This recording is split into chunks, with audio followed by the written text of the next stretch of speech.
Hello student, welcome to education the only weapon. तो पिछली video में हमने देखा था लूसेंट में कि लिथोस्फीयर वाला जो चैप्टर था उसको हमने लगभग कंप्लीट कर लिया था। कुछ चैप्टर रह गए थे, हमने ज्वालामुखी, पर्वत, पठार, ये सारी चीज़ें देख ली थी। आज जो बचा हुआ उसमें टॉपिक है वो हम देखेंगे। तो सबसे पहले इसमें प्लेन यानी कि मैदान। तो 500 फीट से कम ऊंचाई वाले, इससे पहले जो हमने पठार देखा था वो 500 से 600 फीट ऊंचा था, ठीक है।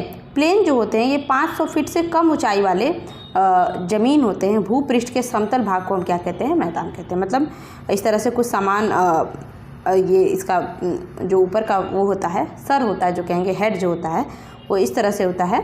जो भूमि होती है इस तरह से सामान होती है और इसकी जो ऊंचाई है वो 500 फीट से क्या है? कम होती है। तो उसको हम क्या कहते हैं? प्लेन बोलते हैं, ठीक है। प्लेन भी कई तरह के हैं। जैसे पहला है अपर्दनात्मक। अपर्दनात्मक मैदान क्या होते हैं? ये नदी, हिमानी, पवन जैसी शक्तियों के अपर्दन। अपर्दन मतलब क्या होता है कि जैसे कोई चीज़ इस तरह से है, अब इसको घटता हुआ हवा मारी, मान लीजिए ये जो लेयर था ऊपर का ये कट गया, अब ये इतना रह गया, ठीक है।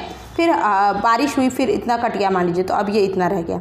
फिर एक टाइम बाद फिर कुछ नदी के पानी आए या फिर ये इसका ऊपर का लेयर उड़ा ले गया, अब ये फाइनली ऐसे रह गया, ठीक है। यानी कि अपर्दन मतलब होता है कि वो लेयर कटते जाना, ऊपर से कटते जाना। किसी भी माध्यम से अपर्दन हो सकता है, नदी के पानी से हो सकता है, बर्फ़ से हो सकता है, हवा से हो सकता है। तो इन सभी शक्तियों के माध्यम से जब अपर्दन, उस अपर्दन के माध्यम से जब प्लेन बनते हैं तो उनको हम बोलते हैं अपर्दनात्मक प्लेन्स, ठीक है।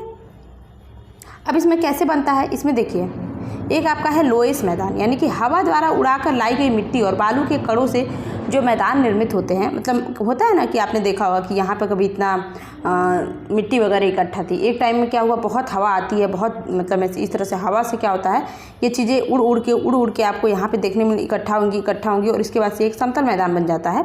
तो इस टाइप से जो मैदान बनता है उसको हम बोलते हैं लोएस मैदान, ठीक है। कार्स्ट मैदान क्या होता है? चूने पत्थर की चट्टानों से उनका जब घुलना होता है, घुलने से जो निर्मित मैदान होती है उसको हम बोलते हैं कार्स्ट, ठीक है। यानी कि चूना पत्थर आप जानते हैं, जो कि हमारा चट्टान में हमने पढ़ा था, ठीक है। तो चूना पत्थर की चट्टानें क्या होती है, जब घुल जाती हैं, घुलने से क्या होती है, वो समतल हो जाएंगी।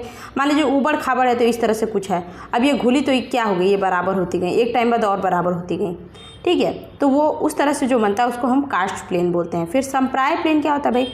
समुद्र तल के निकट, ठीक है, समुद्र तल के आसपास जो बीच के पास जो मैदान होती है, जिनका निर्माण नदियों के अपर्दन, मतलब नदियाँ आती हैं तो अपने साथ क्या लाती हैं? मिट्टी लाती हैं, कछार लेके आती हैं, फिर कछार लाती है, लहर आई, फिर लहर चली जाती है, तो यहाँ पे इकट्ठा करते हुए जाती है, फिर आती है, फिर अब ये एक बार एक टाइम के बाद ऐसे ऐसे इकट्ठा होते होते एक लेयर बन जाएगी, ऊँची लेयर बन जाएगी।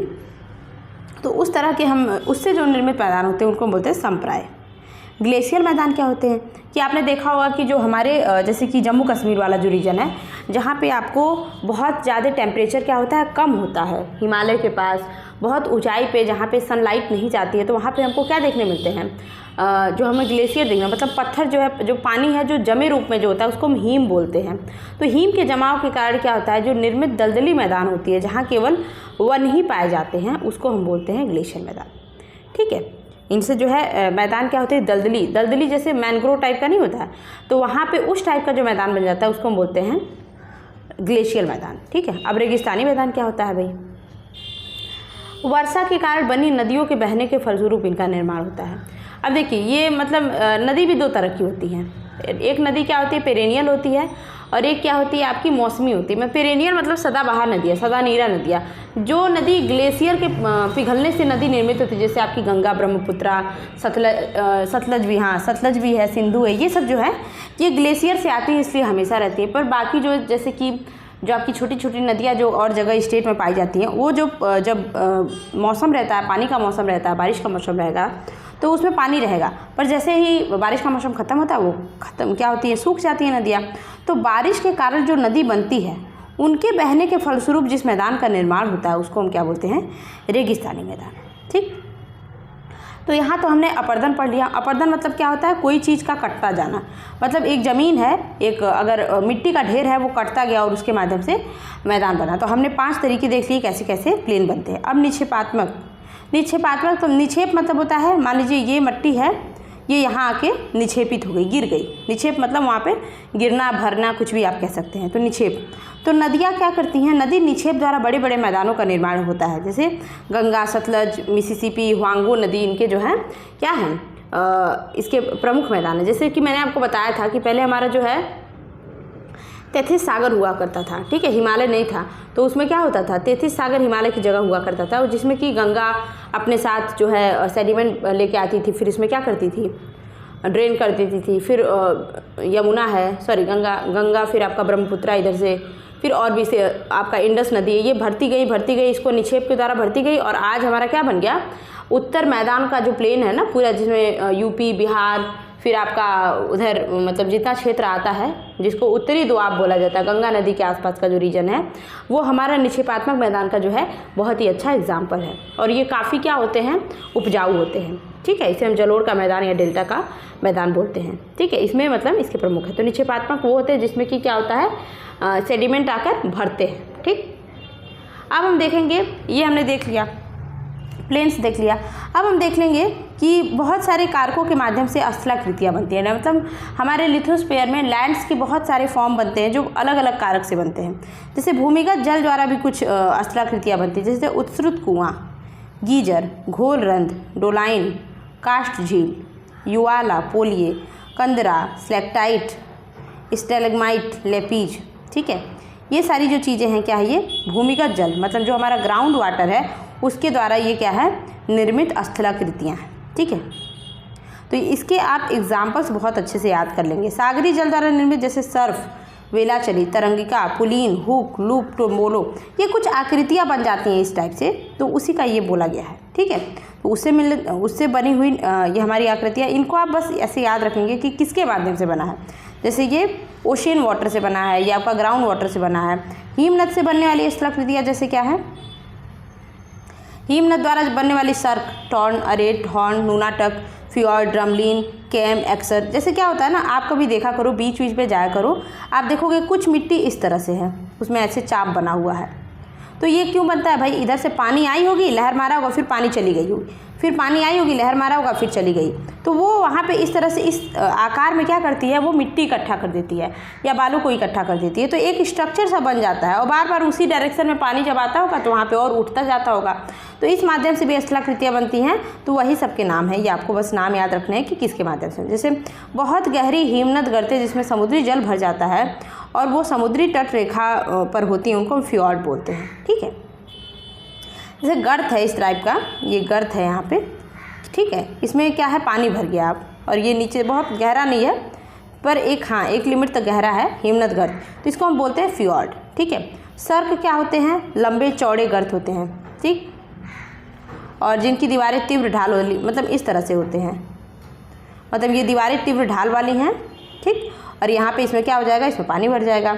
अधिकतर सर्क हिमनद घाटियों के शीर्ष पर पाए जाते हैं, मतलब हिमनद की घाटियाँ हैं, तो जैसे यहाँ से पानी क्या होता है, मतलब ग्लेशियर पिघलते रहते हैं, तो इस टाइप से इस तरह से बन जाता है, फिर इस तरह से ऐसे ऐसे बन जाता है, ठीक है। तो इस टाइप के स्ट्रक्चर को हम क्या बोलते हैं, सर्क बोलते हैं, ठीक है। हिमनद के पिघलने पर जल से भरी सर्क को हम सर्क झील या टॉर्न झील बोल देते हैं, ठीक है। अब इस तरह से ये स्ट्रक्चर है और ये पानी से भरा हुआ है, तो इसको पहले तो इसको सर्क बोल रहे हैं, जब इसमें पानी भर जाए तो इसको हम सर्क झील बोल रहे हैं, ओके। सर्क के जो शीर्ष पर अपर्दन होता है, ठीक है। अब मान लीजिए ये इस टाइप से कुछ है, ठीक है, सर्क इस टाइप से है। अब मान लीजिए इस पर भी अपर्दन हुआ, इस पर भी अपर्दन हुआ, इस पर भी अपर्दन यहाँ से, अब ये फाइनली क्या बन गया इस तरह से, तो ये कुछ सिंक की तरह स्ट्रक्चर बन गया। तो इसका अपर्दन होने से क्या बनता है, हॉर्न बनता है, ठीक है। आल्प्स पर्वत की चोटियों पर मैटर हॉर्न, और हिमालय पर्वत की सबसे ऊंची जो चोटी है एवरेस्ट में, वास्तव में ये हॉर्न ही है जो सर्क के शीर्ष अपर्दन से बनती हैं, ठीक है। लगातार अपर्दन से सर्क के दोनों तरफ की दीवारें क्या होती हैं, तंग हो जाती हैं, मतलब पतली हो जाती हैं और कंघी का आकार या आरी के समान हो जाती हैं, ठीक है। और इन्हें हम बाद में क्या बोलते हैं, एरिड्स या तीक्ष्ण कटक, मतलब एकदम ऐसे स्पाइक की तरह हो जाती है, कांटे की तरह। और इस चोटियों पे चढ़ना जो है नामुमकिन होता है, मतलब बहुत स्लिप करती हैं और बहुत पतली होती हैं, टूटने की भी बहुत ज़्यादा चांसेस होते हैं प्रेशर पड़ने पे। अच्छा, ड्रमलिन क्या है, तो ड्रमलिन मुख्य रूप से समूह में पाए जाते हैं, इसी कारण ऐसी स्थलाकृतियों को हम क्या कहते हैं, अंडे की टोकरी वाली स्थलाकृति, बास्केट ऑफ एक्टोपोरा। यार इसमें क्या होता है ना, इस तरह से, जैसे इस तरह से आप कहीं कहीं देखोगे बालू में ऐसे ऐसे हो जाता है। आप देखोगे रेगिस्तान में कुछ हम देखते हैं हवाएं चलती हुई ऐसे ऐसे स्ट्रक्चर बन जाते हैं, तो इनको हम ड्रमलीन बोलते हैं। ठीक है, अब ये पवन द्वारा निर्मित स्थलाकृतियाँ हम देखते हैं। जैसे क्या होता है, अभी तक हमने पानी द्वारा निर्मित देखा, ठीक है, अब हम हवा के द्वारा बनने वाली स्थलाकृति जैसे ज्यूगेन, यार्डंग, इंसेलबर्ग हो गया, छत्रक हो गया, प्लेया हो गया, लेगून हो गया, बरखान हो गया, लोएस हो गया, पेडी प्लेन हो गया। ठीक, अब इसको हम थोड़ा सा डिटेल में देखें, जैसे कि सैंड ड्यून्स।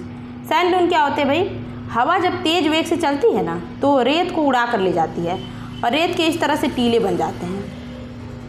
अब क्या होता है, मान लीजिए इधर क्या हो रहा है, इधर मान लीजिए बहुत तेज से, इधर मान लीजिए बहुत ज़्यादा रेत है, ठीक है, ये पूरा रेत है और इधर हवा मार रही है। फिर हवा इसको पुश करना चाहती है, मान लीजिए ये रेत है पूरा और हवा इसको पुश करना चाहती है, पर ये एक लिमिट तक ही जाके पुश होता है, फिर यहीं तक लिमिट जाके मतलब यहीं तक पुश होता है, तो एक चंद्राकार आकार बनाता है ये। ठीक है, तो इसी को हम सैंड ड्यून्स बोलते हैं, मरु का टिब्बा बोलते हैं। 9 चंद्राकार टिब्बे जिनकी भुजाएं पवनों की दिशाओं में होती हैं, मतलब जिधर हवा चलेगा उधरी दिशा होगी इसकी, और इसको हम बरचैन भी बोलते हैं। इंग्लिश में बरचैन होता है, हिंदी में हम बरखैन भी बोल सकते हैं, या जो भी प्रोनाउंस करना चाहें।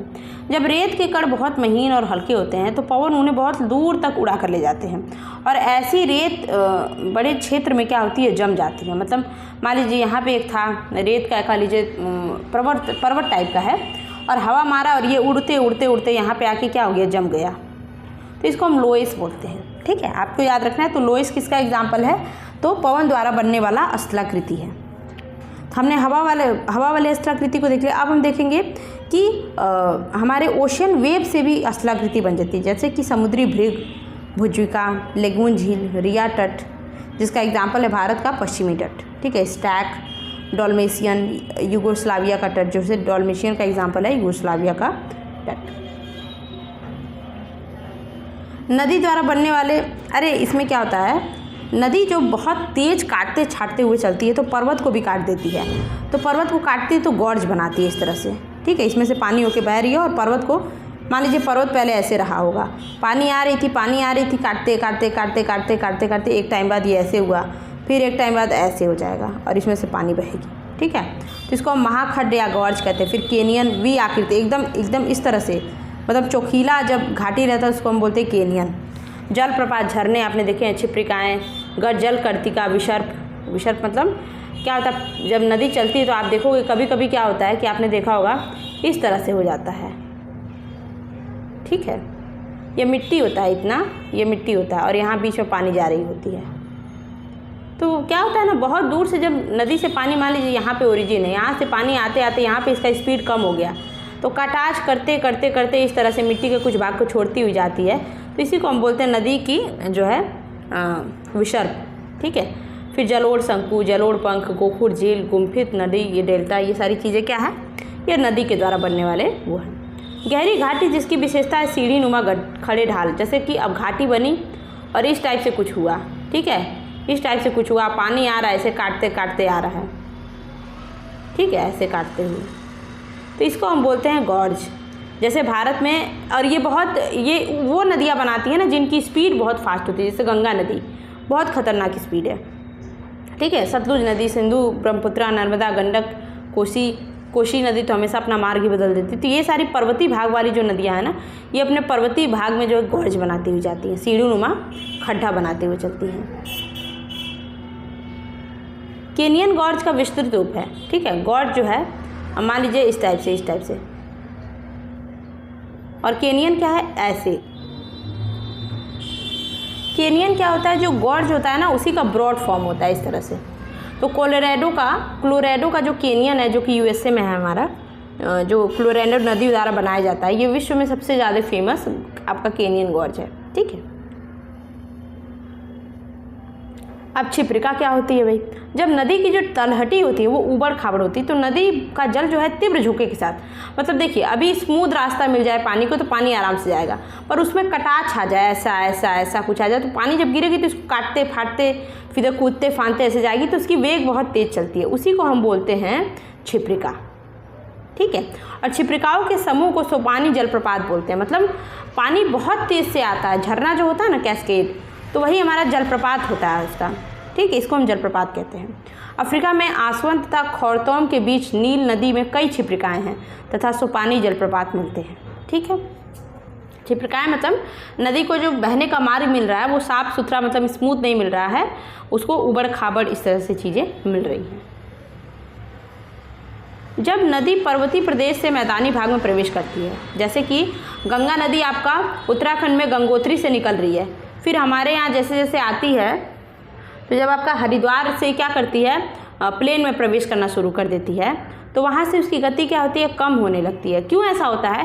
क्योंकि पर्वत में, पहाड़ी क्षेत्र में उसको हमेशा क्या होता है, अपने मार्ग में हमेशा कुछ ना कुछ अवरोध मिलता है, तो उसको फिर वो उसके साथ उसकी वेग बढ़ जाती है। पर प्लेन में क्या होता है, उसको स्मूथ रास्ता मिलता है तो वो आराम से आती है फिर। तो फलस्वरूप पर्वतीय क्षेत्र से लाए हुए नदभार को गिरिपथ में ही निक्षेप कर, मतलब जो पर्वतीय क्षेत्र से वो काटते फाड़ते हुए बालू पत्थर फिर मट्टी वगैरह के निक्षेप लेके आती है, तो क्या करती है, जब उतरती है मतलब समतल में उतरती है, तो वहाँ पर्वत की गिरिपथ मतलब पर्वत के पैर में, मतलब पर्वत जहाँ इंड हो रहा है वहीं पे निक्षेपित कर देती है। और बाद में क्या होता है, कालांतर में निक्षेपित नदभार ही गिरिपथ से बाहर की ओर शंकु के रूप में फैल जाता है। मतलब मान लीजिए यहाँ पर्वत इंड हो रहा है और नदी यहाँ से आ रही है, तो यहाँ पे क्या हुआ, यहाँ पे मान लीजिए निक्षेपित कर दी, फिर नदी तो आती रहेगी, फिर यहाँ निक्षेपित इस तरह से हो सकता है एक टाइम बाद ये इस तरह से क्या हो जाता है, ये जो निक्षेप है वो इस तरह से इकट्ठा हो जाता है। ठीक है, और इसको हम बोलते हैं जलोढ़ शंकु। ठीक है, क्योंकि ये किससे बना है, जलोढ़ से, जल द्वारा लाए गए जो हमारे अवक्षेप थे उनके माध्यम से बना है। जलोढ़ पंख जलोढ़ शंकु की अपेक्षा अधिक चौड़े। अब जलोढ़ शंकु ऐसे है तो जलोढ़ पंख क्या होगा, थोड़ा सा ऐसे होगा। ठीक है, और कम ऊंचे होते हैं, इस तरह से होगा मान लीजिए। ठीक है, मतलब कुल मिलाकर नदियों के अवक्षेप से बना होता है ये। जिस नदी में जल की मात्रा अधिक तथा जलोढ़ की मात्रा कम होती है वह शंकु के स्थान पर पंखों का निर्माण करते हैं। ठीक है, मतलब जो नदी जो है कम सेडिमेंट लेके आती है वो क्या बनाते हैं, वो पंख बनाते हैं, पर जो सेडिमेंट ज़्यादा लेके आती है वो क्या बनाएगी, शंकु बनाएगी। हिमालय, रॉकीज़, एंडीज़, ये सारी की सारी जलोढ़ पंख बनाने का निर्माण करती हैं। ठीक है, नदी प्रायः सीधी नहीं बहती बल्कि सांप की आकृति में मतलब इस तरह से जाती है, यानी मुड़दार मार्ग पर बहने लगती है। नदी के इन मोड़ों को विसर्प कहते हैं, जैसे अभी मैंने बताया। और नदी के मोड़ों में अधिक घुमाव हो जाता है तो नदी क्या होती है, मुख्य। अब जब मान लीजिए पानी इस तरह से आ रहा था, एक टाइम बाद मान लीजिए नदी बोर हो गई, अरे यार बहुत घूमना पड़ रहा है, अब क्या करूँ मैं, तो क्या होगा, यहाँ से आया और मान लीजिए ये इधर ना जाने की बजाय अब ये इधर ही बहना शुरू हो गई, तो ये इधर अपना अलग ही माध्यम ले लेगी, तो ये नदी अब अलग हो गई और ये नदी अलग हो गई। ठीक है, इस तरह से हो सकता है, तो इनको हम बोलते हैं विसर्प। इस तरह अलग हुए भाग को हम बोलते हैं, मैंने विसर्प किसको बोला, विसर्प जो होता है जब नदी इस तरह से सांप की आकृति में घूम रही है, पर जब नदी कट के अलग हो जाती है, मतलब ये भाग अब बहते हुए इधर ही आ गया, अब ये इधर नहीं जाएगा, तो जब कट के अलग हो जाती है उसको हम बोलते हैं गोखरू झील। ठीक है, विसर्प तो पूरे नदी के हम बहने के डायरेक्शन को बोलते हैं। तुर्की का मियांडर, अमेरिका की मिसिसिपी, भारत की गंगा एवं गंडक, इटली की पो नदी अपने विसर्प एवं गोखुर झील के लिए फेमस है।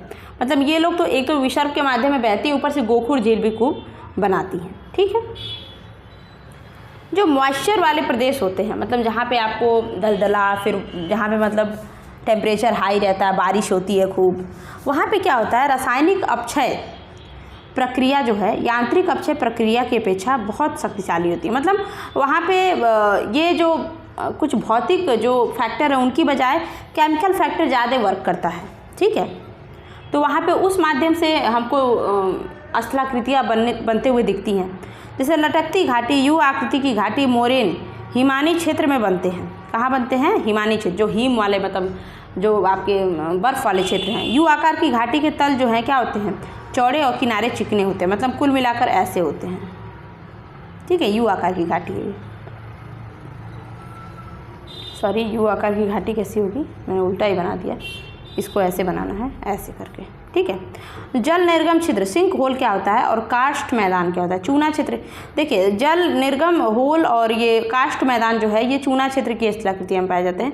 आपको बस ये याद रखना है कि ये किस चीज़ के द्वारा ये स्थलाकृति बनती है, तो किसके द्वारा बनती है, चूना क्षेत्र के द्वारा। अब हम देखेंगे सागरीय जल तरंग द्वारा बनने वाली जो स्थलाकृति है, जैसे फियर्ड तत्व। आपको पता है कि समुद्र में वेव्स होते हैं, इस तरह से समुद्र में क्या होते हैं, वेव होते हैं। आपने गर्म जलधारा, ठंडी जलधारा ये सब पढ़ा होगा।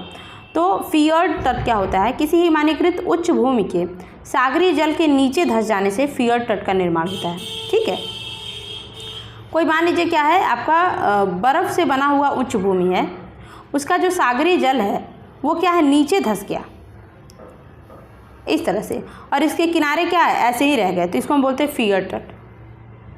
ठीक है, और नॉर्वे का तट इसका एग्जाम्पल है। जैसे मान लीजिए ये पहले कुछ ऐसे हिमानीकृत था, मतलब ये समझ लीजिए ये बर्फ़ का बहुत बड़ा वो है। ठीक है, अब क्या हुआ, कुछ ऐसा हुआ कि इसके किनारे क्या है, ऐसे रह गए, और ये बीच का जो पार्ट है वो नीचे धंस गया। नीचे का मान लीजिए नीचे का ये ज़मीन नीचे खिसका होगा, और तो ये नीचे धंस गया। अब ये फाइनल लुक इसका क्या है, ऐसे करके हो गया। ठीक है, तो इसके किनारे खड़ी दीवार की समान हो जाते हैं, तो इसको हम बोलते हैं फियर्ड तट। नॉर्वे का तट इसका फेमस एग्जाम्पल है। अब रिया तट क्या होता है, रिया तट क्या होता है, नदियों द्वारा अपरदित उच्च भूमि के धंस जाने से रिया तट का निर्माण होता है। इसकी गहराई समुद्र की ओर बढ़ती है, और प्रायद्वीपीय भारत के पश्चिमी तट का उत्तरी भाग जो है रिया तट। देखिए मान लीजिए ये समुद्र है, ठीक है, और ये कोई स्थल का भाग है। ठीक है, नदी बहती हुई आ रही है और इसको काटती जा रही है, काटती जा रही है, काटती जा रही है। एक टाइम बाद ये क्या बनता है, इस तरह से ये पानी है, और ये जो स्थल भाग था ये कट करके कैसा हो गया, यहाँ से तीक्ष्ण वेग के साथ इस तरह से, मतलब यहाँ पे इसकी शार्पनेस तेज हो गई। तो इस टाइप का जो तट बनता है उसको हम बोलते हैं रिया तट, और इसका एग्जाम्पल हमको भारत के वेस्ट घाट की तरफ देखने को मिलता है। ठीक है, हैफा तट क्या होता है भाई, हैफा तट जो है सागरीय तटीय भाग में किसी निम्न भूमि के डूब जाने से निर्मित तट को हम हैफा तट कहते हैं, और इस पर रोधिकाओं की समांतर श्रृंखला मिलती है जिससे सागरीय जल घिर कर लैगून झील का निर्माण करता है।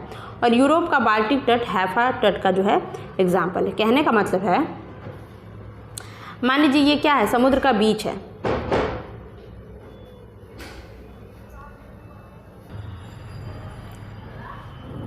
सागर का मान लीजिए ये आपका समुद्र का तट है। ठीक है, समुद्र का ये आपका ये कोस्टल रीजन है, और यहाँ पे क्या हो रहा है, मान लीजिए कोई भूमि जो है वो क्या होता है, दब जाती है, और ये भाग उठ जाता है। मान लीजिए यहाँ की भूमि दब गई तो यहाँ का भाग उठा रह गया, फिर यहाँ की भूमि जो है दब गई तो यहाँ का भाग उठा रह गया।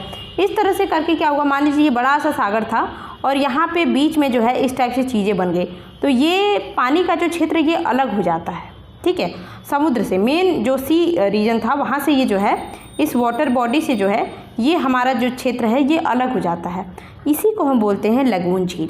ठीक है, तो यूरोप का जो बाल्टिक तट है वो हैफा तट का बहुत अच्छा एग्जाम्पल है। ओके, डोलमेशियन तट क्या होता है कि समानांतर पर्वतीय कटकों वाले तटों के धंसाव से डोलमेशियन तट का क्या होता है, निर्माण होता है। एक दूसरे के आसपास जो है पर्वतीय कटक हैं, मतलब इस तरह से कटक मतलब होता है ये, उनके तटों के धंसाव के कारण क्या होता है, डोलमेशियन तट का क्या होता है, निर्माण होता है। यूगोस्लाविया का डोलमेशियन तट इसका बहुत ही अच्छा एग्जाम्पल है।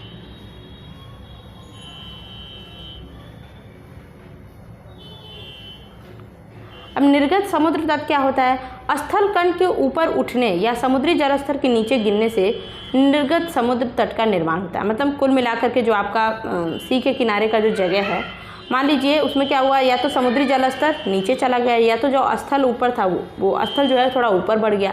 स्थल ऊपर कैसे बढ़ेगा, पानी नदी के द्वारा लाए हुए निक्षेप, लगातार निक्षेप के जो है एक जगह इकट्ठा होने से नदी जब ला के वहाँ पर ड्रेन करती है बार बार, तो वो स्थल खंड थोड़ा ऊंचा हो सकता है, या तो पानी ही नीचे दब जाए या तो स्थल खंड ही ऊपर हो जाए, तो उससे हमारा समुद्र तट का निर्माण होता है, तो उसको हम निर्गत समुद्र तट कहते हैं।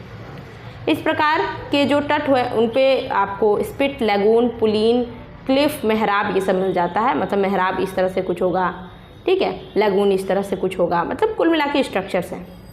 भारत के गुजरात के कठियावाड़ में, जिसका ये तट बड़ा कटा फटा है, ठीक है, निर्गत तट का अच्छा उदाहरण है ये। ठीक, अब हमने पानी वाला पढ़ लिया, हवा वाला पढ़ लिया, अब हम पढ़ेंगे वन। हमारे ज़मीन पे यानी लिथोस्फीयर वाले रीजन में वन के भी बहुत अच्छे प्रकार हैं, बहुत टाइप के प्रकार वन पाए जाते हैं। उष्णकटिबंधीय वन, ठीक है, आप देखोगे उष्णकटिबंध थोड़ा सा समझ लीजिए। जैसे कि मान लीजिए ये अर्थ है, अर्थ को बीचों बीच से एक इमेजिनरी लाइन जो काटती है 0 डिग्री पे, हम मान लेते हैं, उसको माना ही हुआ है। तो ये जो रीजन होता है यहाँ पे जो हमारा सन है उसकी डायरेक्ट लाइन पर, डायरेक्ट जो है सूर्य की किरण यहाँ पड़ती है, तो ऊपर 23.5 अंश से नीचे 23.5 अंश, मतलब इस लाइन के नॉर्थ में 23.5 अंश और साउथ में भी 23.5 अंश तक जो है ये जो रीजन होता है भरपूर यहाँ पे क्या होती है, सूर्य की किरणें पड़ती हैं तो खूब ज़्यादा गर्म रहता है। तो इस रीजन को हम बोलते हैं उष्णकटिबंधीय। यहाँ पे दो खास बात होती है, पहला तो यहाँ का टेम्परेचर बहुत ज़्यादा हाई होता है, और टेम्परेचर बहुत ज़्यादा हाई होता है तो बारिश भी बहुत ज़्यादा होती है। इसके पीछे का फैक्ट थोड़ा सा बता दूँगी मैं। मान लीजिए कि हवा जब गर्म होती है, जैसे मान लीजिए यहाँ टेम्परेचर थोड़ा सा मैं समझा देती हूँ। जैसे क्या हुआ, उष्णकटिबंधीय क्षेत्र में क्या हुआ, टेम्परेचर बढ़ा, तो टेम्परेचर बढ़ने से क्या होता है, जो हवा जो है गर्म हुई, हवा जब गर्म होगी ना तो ये ऊपर उठेगी। ठीक है, हवा गर्म होगी तो क्या होगी, ऊपर उठेगी। हवा गर्म होगी तो ऊपर उठेगी और बगल की जो ठंडी हवाएं हैं वो क्या करेंगी, अब मान लीजिए उष्णकटिबंधीय के ऊपर का जो रीजन है, शीतोष्ण वाला रीजन का, वहाँ की हवाएं यहाँ आएंगी। ठीक है, ये हवा ऊपर उठी तो यहाँ की हवाएं नीचे आई, और नीचे आएंगी तो अपने साथ मॉइस्चर लेके आएंगी। ठीक है, सॉरी मैंने गलत बता दिया, माफ़ी चाहूँगी। देखिए ये जो हवाएं हैं जो गर्म होंगी, जब ऊपर जाएंगी गर्म होंगी तो क्या होता है, ऊपर जा कर के वो ठंडी हवाओं से मिलेगी, और ठंडी हवाओं से मिलेंगी तो मॉइस्चर उनके अंदर भरता जाएगा। फिर जितनी हवाएं उठेंगी ऊपर जाके आर्द्र हो जाएंगी। एक टाइम के बाद क्या होता है, उनके अंदर जो मॉइस्चर होल्ड करने की कैपेसिटी होती है वो ख़त्म हो जाती है, और उसके बाद से वो क्या कर देते हैं, सारा पानी जो है गिरा देते हैं। तो जहाँ पे ज़्यादा गर्मी होती है वहीं पे ज़्यादा बरसात होती है, उसके पीछे यही कॉन्सेप्ट होता है। ठीक है, आई होप आपको चीज़ें समझ में आ गई हों। तो इसीलिए जो विषुवत रेखी जो क्षेत्र होता है उसको हम उष्णकटिबंधीय क्षेत्र बोलते हैं। और यहाँ पे आपको वर्षा जो है 200 सेंटीमीटर से अधिक पाई जाती है।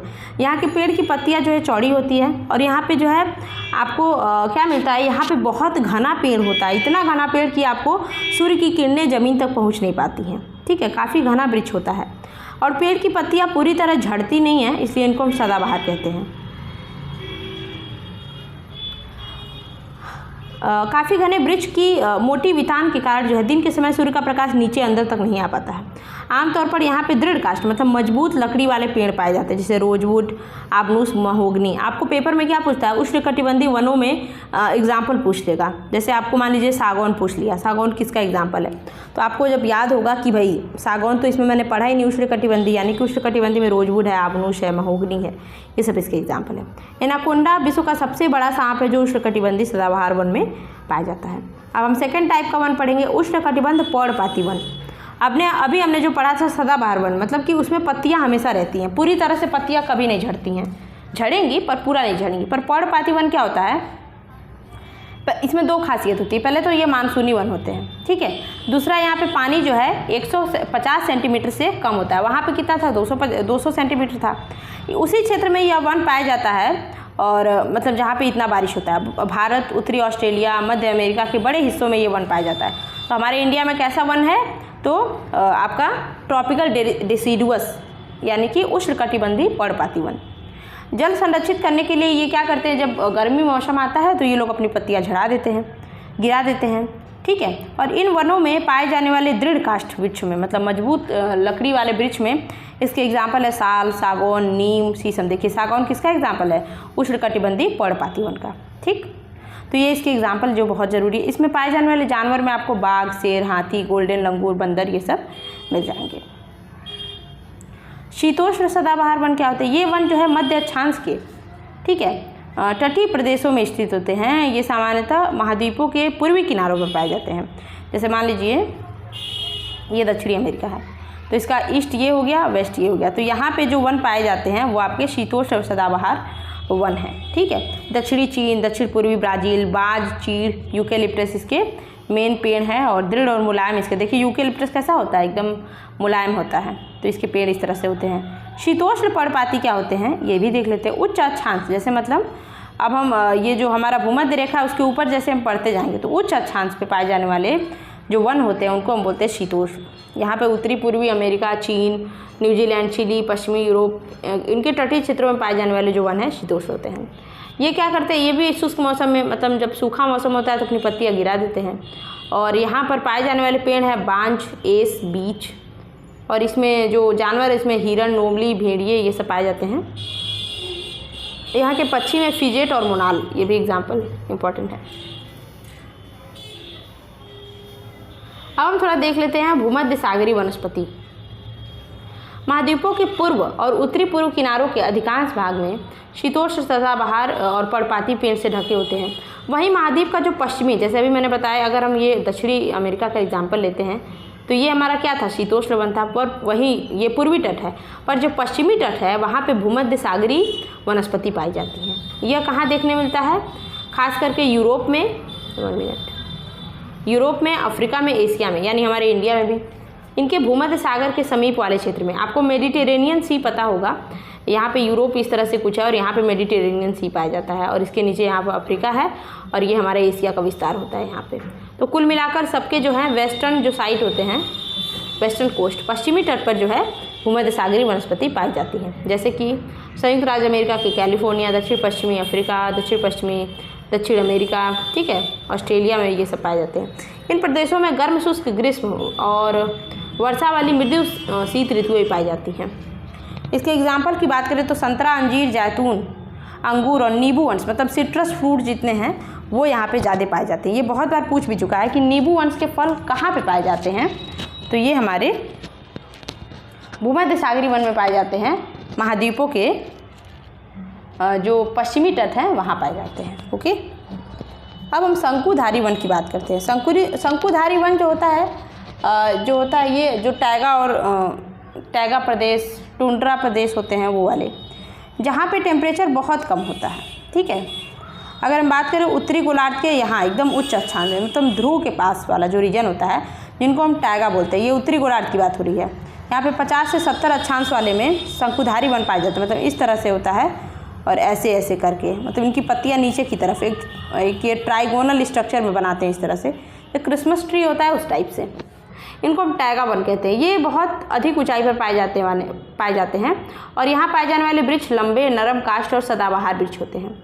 इन वृक्षों के लकड़ी से क्या बनता है, लुगदी बनाने के काम आते हैं, जो अखबारी कागज बनाए जाते हैं, और नरम काष्ठ का उपयोग जो है माचिस और एवं पैकिंग के लिए बक्से बनाए जाते हैं इससे। यहाँ पे कुछ पेड़ पाए जाते हैं जैसे कि चीड़, देवदार, ये इंपॉर्टेंट है, हम याद रखेंगे इसको। और यहाँ सामान्यतः जो है कौन कौन से जानवर, जैसे ध्रुवी पोलर बियर आपको पाया जाता है, मिंक, लोमड़ी और रजत, ये सब यहाँ पे पाए जाते हैं।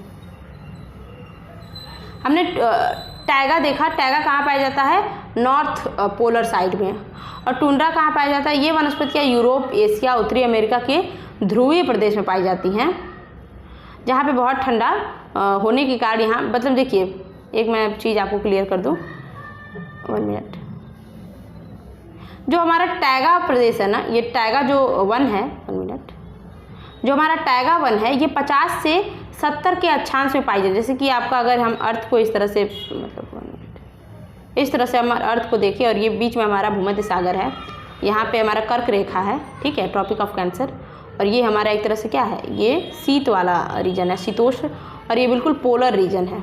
तो इस क्षेत्र में जो पाए जाने वाला वन है वो हमारा क्या है, ये है टैगा, पर यहाँ पे जो पाया जाता है एकदम टॉप पर, उसको हम बोलते हैं टुंड्रा। आई होप आपको क्लियर हो गया होगा। तो टुंड्रा एकदम टॉप पर पाया जाता है। बहुत ज़्यादा ठंडा होने के कारण यहाँ पे बहुत कम वनस्पति मिल जाती है। वनस्पति की शुरुआत जैसे काई होता है, लाइकेन होती है, छोटी छोटी झाड़ी कहीं दिख जाती है। गर्मी के मौसम में ही ये सब चीज़ें थोड़ी बहुत दिखती हैं।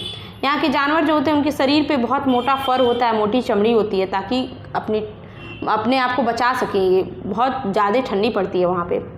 कुछ जानवर जैसे सील, वॉलरस, कस्तूरी बैल, ध्रुवी उल्लू, ध्रुवी भालू और बर्फीली लोमड़ी, ये सब इसके एग्जाम्पल हैं जो यहाँ पे पाए जाते हैं।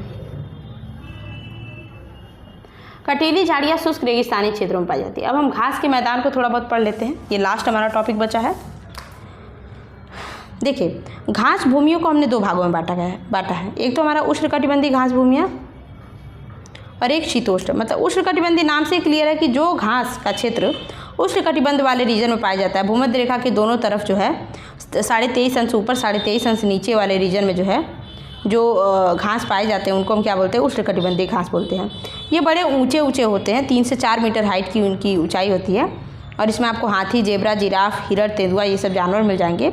अलग अलग देशों में हम इनको अलग अलग नाम से जानते हैं। जैसे अफ्रीका में सवाना बोलते हैं, ब्राज़ील में कंपोज बोलते हैं, वेनेजुएला, कोलंबिया में इसको लानोज बोलते हैं।